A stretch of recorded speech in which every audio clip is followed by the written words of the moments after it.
ancient city of Laodicea mentioned in the Bible.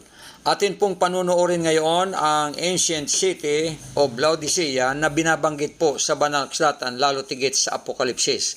Ang salitang Laodicea ayon sa Biblia ay malahininga o lukewarm.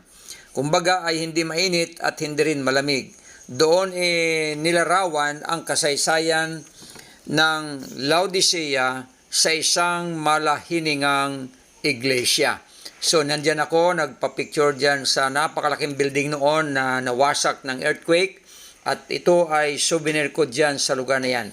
Minamahal ko mga magulang at mga kaibigan, para na rin kayo na masyal sa Turkey, doon sa ancient city of Laodicea. Panoorin po ninyo ang aking in-upload na video na ito ay magbibigay sa atin ng idea na yung binabanggit na Laodicea sa Bible na ang ibig sabihin ay malahininga, ay ito ang nirerepresentahan. Ang Laodicea ay nirerepresenta ang isang malahiningang church na ibig sabihin hindi rin mainit, hindi rin malamig. At ang sabi ng banal na kasulatan ay isusuka ng Panginoon Diyos maliban lamang kung sila ay magbago at sila ay maging mainit. Okay? Ang sabi ng Biblia ay mas maigi na lang na kayo ay maging malamig o mainit, huwag lang maging malahininga sapagkat kayo ay aking isusuka.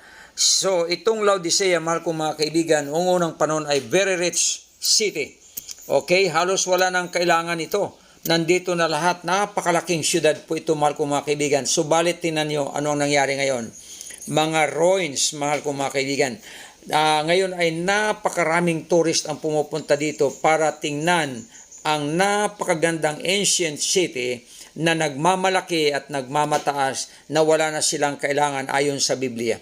So ngayon, mahal kong mga kaibigan, ay nasaksihan, walang nangyari sa Laodicean ancient city. Ito'y patunay lamang na tama po ang Biblia. Pag tayo po ay hindi naging tapat sa ating Panginoon Diyos, ay para tayong ancient city of Laodicea na mawawasak at wala tayong mapapala. Tingnan nyo ang karatula ng Laodicea. Dito sa Turkey, Laodicea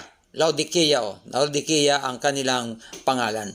Yan dyan si Mrs. Pegaw at nag-post dito sa mga karatula dito o mga nakasabi dito kung ano ang Laodicea.